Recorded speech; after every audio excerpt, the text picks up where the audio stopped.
terlalu kasar dia ngomong. Sebenarnya kalau dihaluskan untuk berkata, makanya itu menyampaikan itu harus benar-benar dengan hati kalau menyampaikan sesuatu.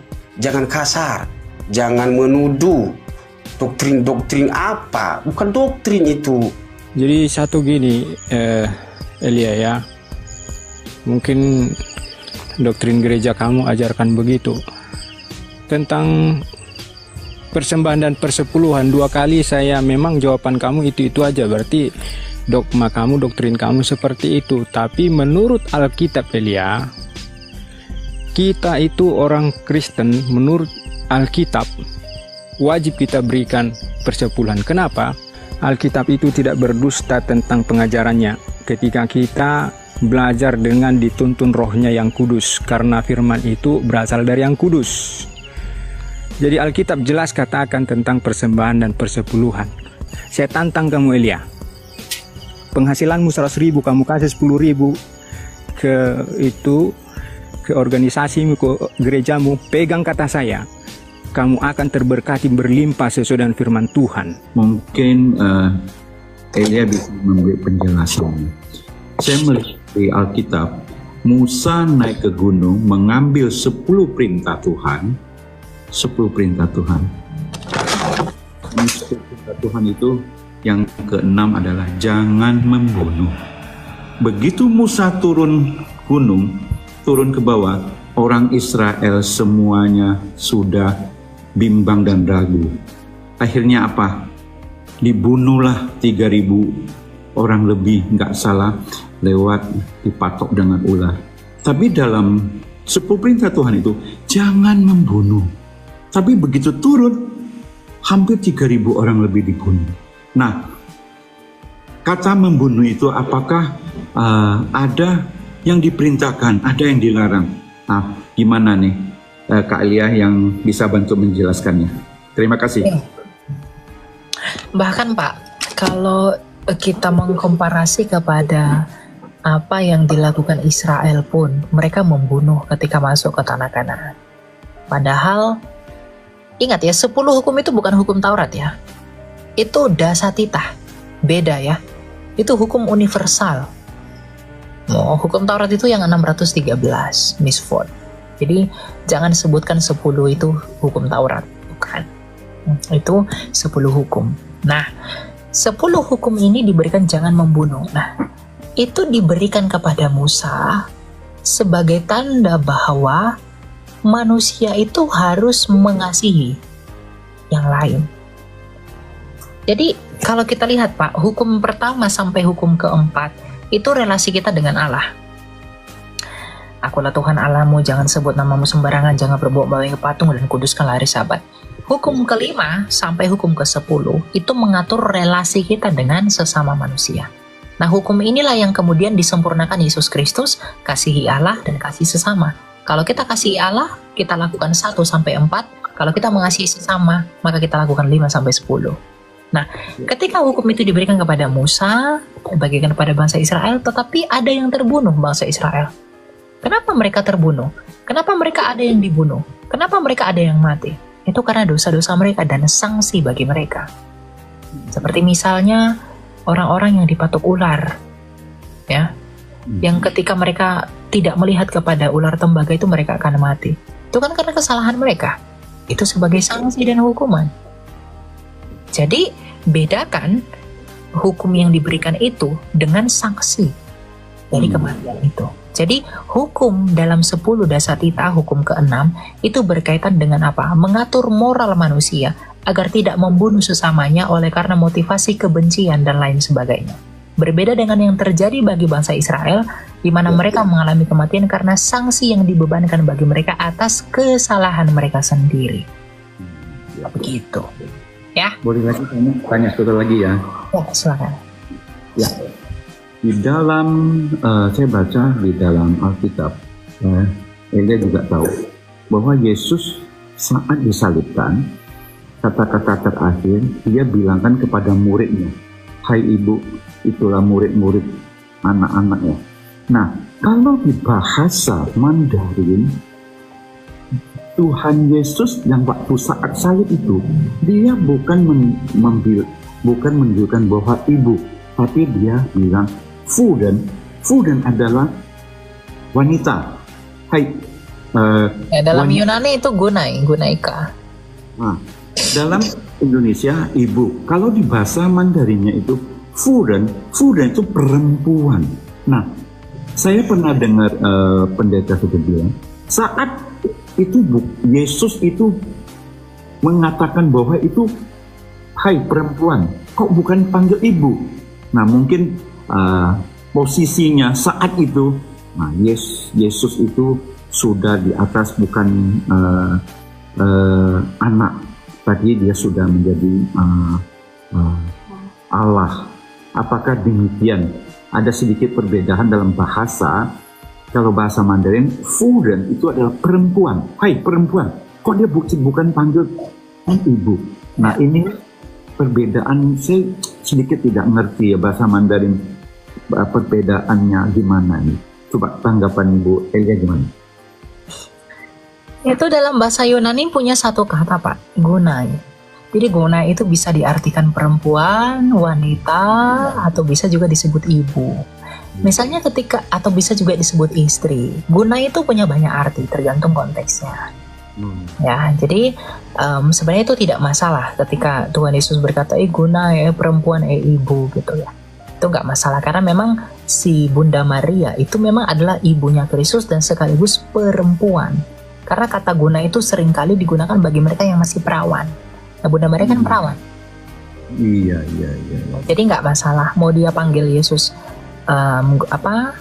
kadang umat-umat sesat abad ke-7 itu sering menggoreng itu dengan menafsirkan sebagai istri.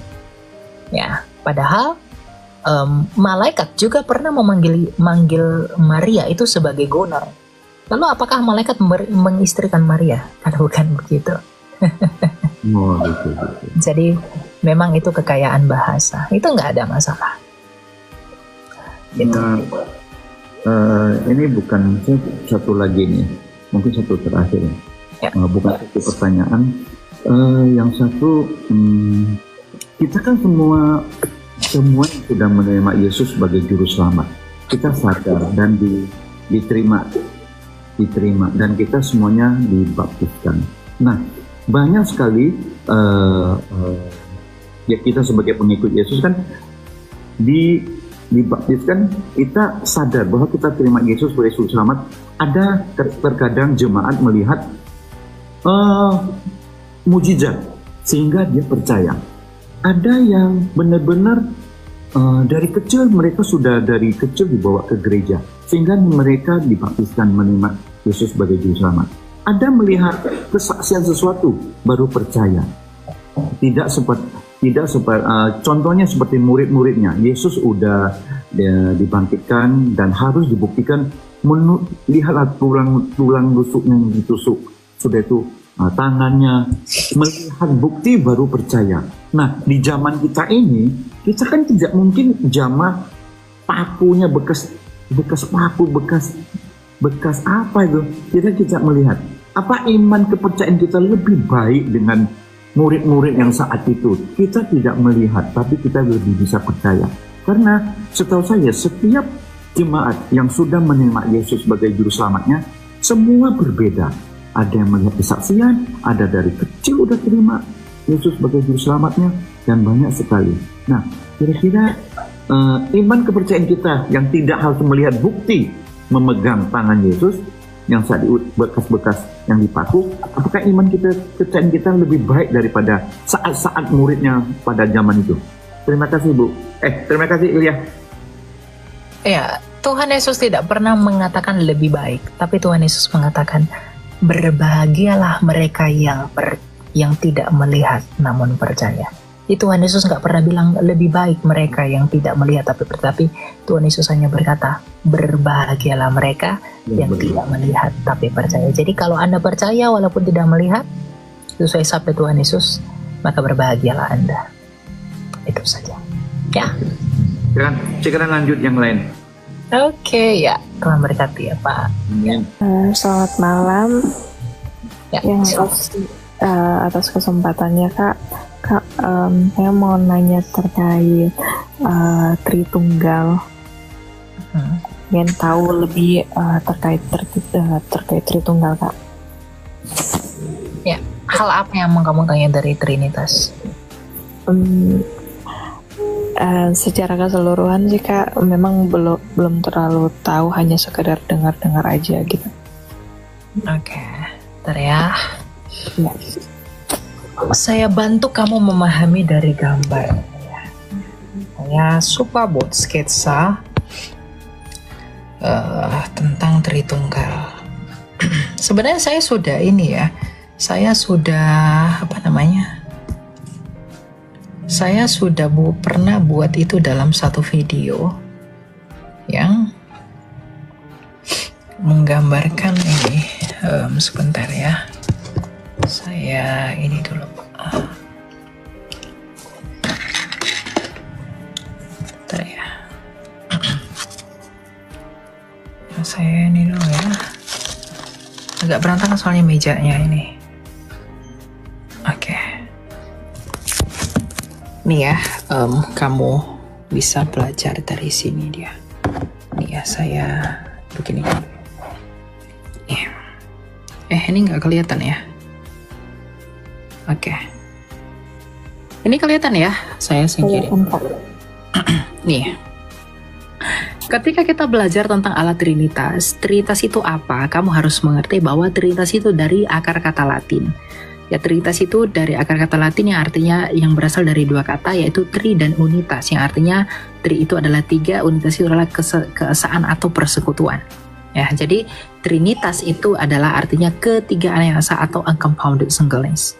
Nah, ilustrasinya Allah yang esa di dalam 1 Korintus 8 ayat 6. Allah yang esa itu adalah Sang Bapa. Sang Bapa ini nama perjanjiannya adalah Yod-Heh-Vav-He, yang artinya adalah Sang Ada. Nah, sifatnya Sang Bapa ini adalah transenden, tak terhampiri dan tidak kelihatan. Ya. Nah, di dalam dirinya Sang Bapa yang adalah Allah, dia memiliki firman atau logos dalam bahasa Yunani yang artinya adalah daya cipta atau ilmu atau kecerdasannya Bapa. Jadi firman itu adalah kecerdasannya Bapa sendiri, karena dalam bahasa Yunani adalah logos. Seperti misalnya teologi itu dari kata Yunani theos dan logos. Theos itu artinya Tuhan atau Allah, maka logos itu artinya ilmu. Jadi teologi adalah ilmu tentang Allah. Ya. Jadi Bapa itu memiliki firman atau logos, itulah daya ciptanya yang olehnya, yang dimana Bapa ini menjadikan segala sesuatu menggunakan firman-Nya atau akal budinya ini. Dan akal budinya itu adalah Sang Anak, disebut sebagai Sang Anak, itulah Yesus. Nah, selain memiliki firman, Sang Bapa ini memiliki roh, yang oleh roh ini ia menghidupi segala sesuatu. Ayub 33 ayat 4, itulah Roh Kudus. Ya, jadi Sang Bapa, firman-Nya Bapa atau Anak yaitu Yesus, dan rohnya Bapa yaitu Roh Kudus, itulah Trinitas. Ya. Jadi Bapa, Anak dan Roh Kudus itulah Allah yang esa. Karena tidak mungkin Sang Bapa itu tanpa firman. Kalau Sang Bapa tanpa firman atau akal budi, berarti Bapa itu bisu. Kalau Sang Bapa tanpa roh, berarti Bapa itu mati. Jadi Allah yang esa itu harus Bapa dengan firman dan dengan rohnya.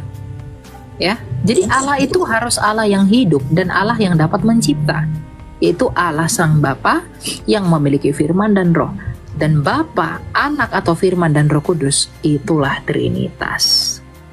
Jadi Trinitas itu berbicara tentang bagaimana Allah yang esa itu tidak berurusan dengan berapa jumlah Allah. Ya, jadi Trinitas itu berbicara tentang seperti apakah Allah kita yang satu itu. Oh, ternyata Allah kita yang satu itu adalah Sang Bapa yang memiliki firman dan roh. Kalau Bapa ini adalah Allah, maka yang di dalam Bapa pastilah Allah. Firman yang di dalam Bapa pastilah Allah. Roh yang di dalam Bapa pastilah Allah. Kalau Bapa ini adalah Tuhan, maka firman yang di dalam Bapa pastilah Tuhan. Dan roh yang di dalam Bapa pastilah Tuhan. Tapi tidak ada 3 Tuhan, hanya ada 1 Tuhan. Ya, bukan berarti ada 3 Allah, tapi hanya ada 1 Allah. Sama seperti kamu, kalau tubuhmu adalah manusia, maka firman yang di dalam tubuhmu dan roh yang di dalam tubuhmu pastilah manusia. Tapi tidak ada 3 manusia, hanya ada 1 manusia. Dan ketika firman Allah itu menjadi manusia, berinkarnasi. Inkarnasi ini artinya di dalam daging. Dari kata Yunani ini inkarni. Karni itu daging, makanya karnivora itu pemakan daging. Jadi inkarni itu di dalam daging. Dan ketika firman itu menjadi manusia di dalam daging, lahirlah pribadi bernama Yesus. Dan Yesus ini tentu punya dua kodrat. Dia adalah Allah karena dia adalah firman Allah, dan dia menambahkan kodrat kemanusiaan. Dan ketika dia mati dalam keadaannya sebagai manusia. Jadi tidak sulit untuk dipahami, karena Trinitas ini berbicara tentang bagaimana Allah, bukan berapa Allah. Gitu ya? Iya, Kak. Oke, mengerti atau gimana? Iya, mengerti Kak, udah paham. Ya. Ya, makasih banyak ya Kak. Tuhan berkati. Oke, Tuhan berkati ya. Jadi satu gini, Elia ya, mungkin doktrin gereja kamu ajarkan begitu tentang persembahan dan persepuluhan. 2 kali saya memang jawaban kamu itu aja, berarti dogma kamu, doktrin kamu seperti itu. Tapi menurut Alkitab Elia, kita itu orang Kristen, menurut Alkitab wajib kita berikan persepuluhan. Kenapa? Persepuluhan itu diadakan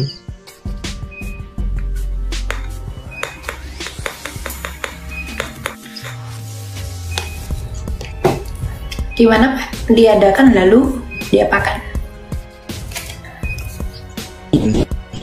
sudah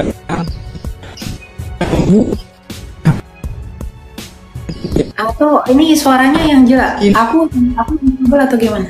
saya sudah teriak-teriak dari sini. Kenapa enggak kedengaran? Jaringannya Pak merah Belum itu. kedengaran Pak. kah? Jaringannya Pak merah itu merah. Oke, sudah mulai jelas. Silakan. Halo? Apa yang mau dikatakan? Oke. Jadi Elia, Alkitab itu tidak berdusta tentang pengajarannya ketika kita belajar dengan dituntun rohnya yang kudus, karena firman itu berasal dari yang kudus. Jadi Alkitab jelas katakan tentang persembahan dan persepuluhan. Kenapa? Satu, kenapa ada persepuluhan dan persembahan? Itu adalah membuktikan bahwa kesetiaan kita, kecintaan kita kepada Tuhan itu. Kemudian perpuluhan itu untuk apa? Untuk menjangkau jiwa-jiwa, ya, untuk menginjil. Bekal untuk para misionaris yang dikirim ke tempat-tempat yang belum mengenal siapa Yesus. Kemudian untuk membuat manusia itu tidak tamak, tidak serakah, bahwa miliknya itu bukan miliknya. Misalnya ini, harta saya itu bukan milik saya, itu milik Tuhan yang harus saya kembalikan. Itu pengujian dari Tuhan kepada manusia, kepada saya. Kemudian perpuluhan itu Elia, supaya manusia itu menerima kelimpahan berkat. Karena Tuhan katakan di Maliaki 3:10, ujilah aku, bukankah aku memberikan melimpahkan berkat dari tingkap-tingkap langit.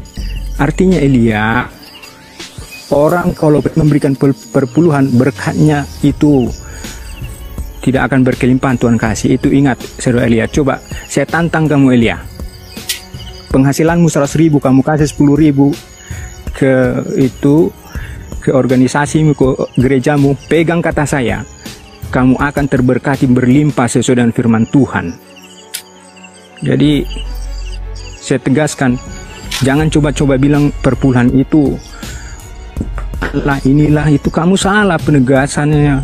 Kamu di sini sebagai dipakai Tuhan menginjil di media sosial ini, kamu harus belajar firman Tuhan, bukan dari diri kamu sendiri. Nggak boleh gitu. Nah, nyatakan firman Tuhan itu, kebenaran itu. Kemudian perpuluhan itu untuk membantu dan membantu di dalam pelayanan. Ini tidak serakah, bahwa menyatakan berkat rezeki atau uang, harta, kekayaan yang Tuhan berikan itu supaya saya tidak serakah, supaya saya ada roh memberi. Nah, kalau saya serakah, otomatis saya tidak akan ke sorga, mimpi saya. Nah, itu tujuannya Elia ya, tolong ya, kalaupun itu doktrin dogma kamu, tapi tetaplah menginjil dengan sesuai dengan Alkitab katakan. Itu aja. Oke. Kalau kamu nyatakan Oke, itu terima kasih ya, nanti Pak, ya. orang akan pelit. Ya, orang akan pelit. Tahu pelit? Serakah seperti Ananias dan Safira. Akhirnya apa? Mereka mati langsung. Jadi orang-orang pelit nggak ada ke surga, Elia. Supaya manusia itu terberkati, kita merasa itu milik Tuhan, kita memberikan dengan sepenuh hati, dengan sukacita kita, itu akan menjadi berkat bagi orang, ya. Saya tegasin itu, ya. Jadi belajar lebih banyak lagi. Kamu sudah bagus menginjil di media sosial ini. Nah, itu aja, ya. Maaf saya harus tegasin ini kepada kamu. Intinya perpuluhan itu gini ya Pak ya, jangan dikte saya kalau Anda tidak tahu saya. Itu poinnya. Saya tidak mengatakan perpuluhan itu nggak boleh. Cuma persepuluhan itu tidak lagi berlaku dalam pengertian karena itu adalah keimamatan Lewi, bukan keimamatan Kristus. Tapi kalau ada gereja yang melakukan persepuluhan, enggak masalah. Saya kan bilang begitu, poin saya itu Pak, jangan memberi dengan hati yang tidak rela. Kalau ada orang dipaksa melakukan persepuluhan, ya, dan dia tidak rela memberi, dia punya uang, tidak punya uang, dia memberi kepada Tuhan dan terpaksa dan tidak rela, apakah itu tidak lebih berdosa daripada tidak memberi sama sekali? Jadi saya tidak mengatakan itu tidak boleh dilakukan, itu boleh dilakukan. Tapi persepuluhan dalam pengertian yang ada dalam Taurat itu nggak berlaku lagi Pak. Karena bersalah terhadap satu, bersalah terhadap seluruhnya. Saya nggak mengatakan pelit, apa sama Tuhan, bukan, kita tidak pelit. Ya. Tapi jumlahnya itu nggak boleh diatur. Itu diberikan kepada Tuhan menurut kerelaan hati kita. Seperti seorang janda dan seorang Farisi yang datang ke bait Allah. Janda itu memberi sedikit, Farisi itu begitu banyak. Dan Farisi itu bilang, Tuhan saya sudah memberi. Apakah Tuhan lebih berkenan kepada Farisi atau janda itu? Enggak. Tuhan lebih sayang kepada janda itu. Dia memberikan seluruh hak miliknya. Jadi persembahan kepada Allah itu bukan tentang uang, tapi hidupmu. Bukan hanya tentang 10%, 20%, tapi itu hidupmu. Bagaimana mungkin kamu mempersembahkan sesuatu yang tidak datang dari kerelaan hatimu? Itu keji di hadapan Tuhan. Motivasinya itu salah. Jadi saya bukan nggak bilang nggak boleh kasih persembahan, ya. Tapi persepuluhan dalam Taurat, keimamatan Lewi itu tidak lagi kita pakai, ya. Karena kita sudah diimamati oleh Kristus. Orang bangsa Israel memberi kepada Lewi karena mereka itu pelayan bagi Tuhan saat itu. Pensyafaat imam-imam di sana itu menjadi pensyafaat bagi bangsa Israel yang memerantarai umat dengan Allah. Makanya yang bisa masuk ke dalam ruang Maha Kudus itu adalah imam besar yang adalah dari Lewi. Nah, kepada dialah persembahan itu masuk, persepuluhan itu masuk. Sekarang keimaman kita adalah keimamatan Kristus. Dan itu sudah di surga. Dialah yang mensyafaati kita. Betul, uang itu bagi pelayanan penginjilan itu diberikan kepada gereja, tapi harus dengan kerelaan hati. Berapapun yang kamu mau berikan, berikanlah itu dengan kerelaan hatimu, dengan ucapan syukurmu. Bukan masalah pelitnya Pak. Banyak pun kita beri, tapi kalau kita beri dengan terpaksa, itu nggak ada gunanya bagi Tuhan. Karena gereja itu tidak diukur dari sini. Gereja itu diukur bagaimana dia satu sebagai tubuh Kristus. Ya. Ada jemaat yang nggak makan. Kita merasakan apa yang dia rasakan. Bantu, saling bahu-membahu. Itu jemaat namanya. Tubuh Kristus itu gimana sih? Dicubit seperti tubuh ya, saya cubit di sini, ya. Semua badan saya merasakan. Jadi tubuh Kristus, jemaat itu ada satu yang tergeletak sakit, kita turut berduka bersama dia. Ada orang yang bahagia, kita turut berbahagia bersama mereka. Itu tubuh Kristus. bukan tentang bagaimana kamu bangun ini, bangun itu segala macam. It's not kind of like that. Itu bukan hanya hal seperti itu. Jadi pahami ucapan saya ya. Saya tidak berkata perpuluhan itu tidak boleh. Itu boleh, tapi berikan dengan kerelaan hatimu. Bahkan ada yang lebih memberi dari 10%, 20%, 30%, ada yang memberi lebih daripada itu. Gitu loh. Ungkapan saya ini tidak membuat kita pelit kepada Tuhan, tapi membuat kita untuk memberi sesuai dengan kerelaan kita. Jadi saya tidak menghalangi orang untuk memberi kepada gereja, bukan. Justru saya menganjurkan kepada mereka untuk memberi dengan sukacita, agar buahnya juga sukacita. Kalau kamu memberi kepada Tuhan tapi kamu bersungguh-sungguh, nggak ada gunanya itu bagi Tuhan. Gitu loh, itu poin saya ya. Jadi jangan ditafsirkan, jangan merasa lebih tahu ucapan saya daripada saya sendiri. Gitu. Sebenarnya tadi saya nggak mau naik karena ada Bang Blaze itu, nggak tahu siapa dia, apakah seorang pendeta atau gimana. Jadi sebenarnya masalah perpuluhannya, saya dari gereja BNKP Depok, itu dari Nias, sekarang di Depok itu gerejanya. Jadi sebenarnya masalah perpuluhan di kita di BNKP nggak ada perpuluhan ya, cuman kita itu setiap bulannya siapapun yang bergerak iman ya, siapapun yang bergerak iman dari penghasilannya boleh, tidak ada paksaan, mau 1% pun sesuai dengan iman, itu berjanji dengan iman, tidak ada paksaan. Jadi mungkin dulu betul dulu juga saya masuk GBI memang ada perpuluhan, memang betul, tetapi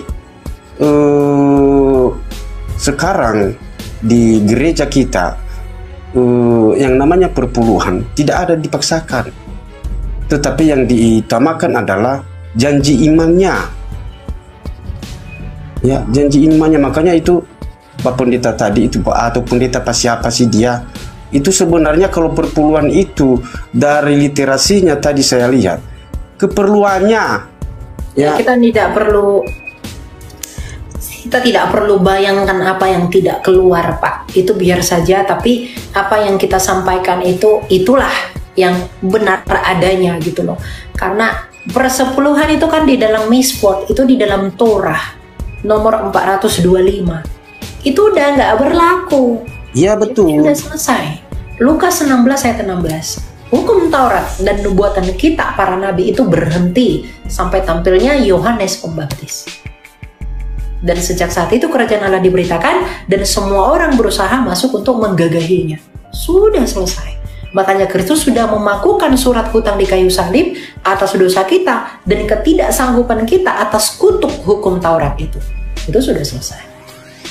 Gitu loh. Jadi itu tidak berlaku lagi dalam pengertian hukum persepuluhan Taurat. Tapi kalau mau memang seperti yang Bapak katakan tadi, kasih 10% berapa banyak, tidak apa-apa. Tapi yang penting menurut kerelaan hatinya. Mau apapun itu sebutannya, itu nggak masalah. Itu yang lebih betul sebenarnya itu. Janji imannya bukan dipaksakan harus. Soalnya di gereja yang no-name ada juga yang ngasih lebih dari 20. Benar itu kata Bang Elia, itu juga benar. Ada yang lebih dari 10% ya 20%. Iya. Dan istilahnya, tetapi itu kan janji imannya. Janji imannya bukan paksaan. Bahkan banyak yang no-name yang ngasih berapa puluh juta. Itu janji imannya. Ada juga yang ngasih ya sesuai dengan pendapatannya. Janji imannya itu selalu beralih ke janji iman, gerakan hati, itu gerakan hati. Ya, itu makanya apa tadi terlalu kasar dia ngomong. Sebenarnya kalau dihaluskan untuk berkata, makanya itu menyampaikan itu harus benar-benar dengan hati kalau menyampaikan sesuatu. Jangan kasar, jangan menuduh doktrin apa, bukan doktrin itu ya. Soalnya saya nggak mau naik tadi Bang Elia, jadi mohon maaf kalau saya naik, jadi saya turun lagi. Salam. Saya Ya, shalom. Thank you ya Pak. kalau boleh itu Bapak itu dinaikin lagi itu Bapak itu. Saya pingin sekali itu. Udah biarin saja Kak. Saya nggak mau perpanjang Pak. Pokoknya terlalu kasar, maksud kita sudah dijelaskan. nggak bisa ngomong halus. Biarin, nggak apa-apa, diiniin aja Oke. ya, dimaklumin. Oke. Oke, terima kasih Thank you, Pak. Bang Elia. Saya mau turun. Salam. Ya teman-teman yang di bawah juga jangan menghakimi ya. Kita ini diskusi teman-teman. Perbedaan pendapat itu hal biasa. Tapi memang menyimpulkan itu tidak boleh. Gitu ya. Ketika baca Alkitab itu yang ceritanya tentang Salomo yang meminta untuk mengembalikan lagi roh Samuel itu loh Kak. Tahu nggak? Yang ya, sedangkan di Perjanjian Baru ketika Yesus mengumpamakan ketika orang kaya yang di neraka, dia bilang ke Abraham untuk mengingatkan ke keluarganya supaya jangan ke neraka. Tapi di sana Abraham bilang kalau sejauh jurang yang nggak tersampaikan lah dari surga ke bumi itu lah. Kenapa itu jadi kontradiksi ya Kak? Maksudnya dari yang Samuel ini bisa datang ke dunia, sedangkan kata Abraham sendiri di jauh antara surga dan bumi itu jauh gitu loh Kak. Itu sih maksudnya. Itu bukan Salomo ya, itu Saul. Oh, itu ya, Saul. Bukan Salomo ya. Saul memanggil arwah, itu perbuatan dosa. Ya, makanya kalau kita lihat misalnya di dalam 1 Tawarik ya. 1 Tawarik 10. Bentar ya. Nah, 1 Tawarik 10 ayat 13 dikatakan begini. Demikianlah Saul mati karena ketidaksetiaannya kepada Tuhan, sebab ia tidak memelihara firman Tuhan dan juga bertanya kepada arwah untuk meminta petunjuk dan tidak meminta petunjuk Tuhan. Sebab itu Tuhan membunuh dia dan menyerahkan jabatan Raja Daud kepada anak Isai. Jadi, apa yang dilakukan Saul itu salah. Itu dosa. Makanya Tuhan membunuh dia karena dia tidak meminta petunjuk Tuhan. Dan yang dia panggil itu bukan benaran roh Samuel. Itu roh para penenung, roh-roh arwah. Itu tidak kontradiksi bro. Jadi kalau baca Alkitab itu kita harus baca secara penuh. Yang dilakukan Saul itu konsekuensinya apa? Nah ternyata di dalam 1 Tawarik 10 ayat 13 dan 14 Tuhan membunuh Saul. Kenapa? Karena dia meminta petunjuk kepada arwah-arwah yang memang itu bukan Samuel. Dia mengandalkan penenung. Kalau kita lihat di dalam Imamat 20 Imamat 20 ayat 6 dikatakan begini. Ya, ini hukum kudusnya umat Tuhan. Dikatakan bahwa orang yang berpaling kepada arwah atau roh-roh peramal berzina dengan bertanya kepada mereka, aku sendiri akan menghadapi orang itu dan melenyapkan dia dari tengah-tengah bangsanya. Jadi ketika Raja Saul melakukan itu, maka Tuhan melenyapkan dia. Jadi itu perbuatan yang salah. Itu bukan perbuatan yang berkenan di hadapan Allah. Oh. Jadi itu tidak kontradiksi dengan perumpamaan orang kaya dan Raja Amos. Berarti memang benar ya arwah orang yang sudah meninggal itu memang nggak bisa sampai ke dunia ya Kak ya? Oh nggak boleh, nggak bisa. Nah kalau misalnya yang penampakan Bunda Maria atau penampakan Yesus Kristus atau terang yang itu gimana ya Kak? Maksudnya apakah itu apa ya, kita mengimaninya sebagai apa gitu Kak? Itu kita mengimaninya sebagai penampakan Tuhan, itu nggak masalah. Yang masalah itu bertanya kepada peramal-peramal, meyakini roh itu mendatangkan kebenaran, itu salah. Itu pasti salah. Bertanya, meminta ini, meminta itu salah. Tapi kalau Tuhan aja menampakkan dirinya kok kepada bangsa Israel dalam apa? Tiang awan. Yesus itu menampakkan dirinya kepada para murid setelah kebangkitannya 40 hari di bumi. Dia bisa menghilang, dia bisa datang lagi, dia bisa menghilang. Dia bisa melakukan apa saja.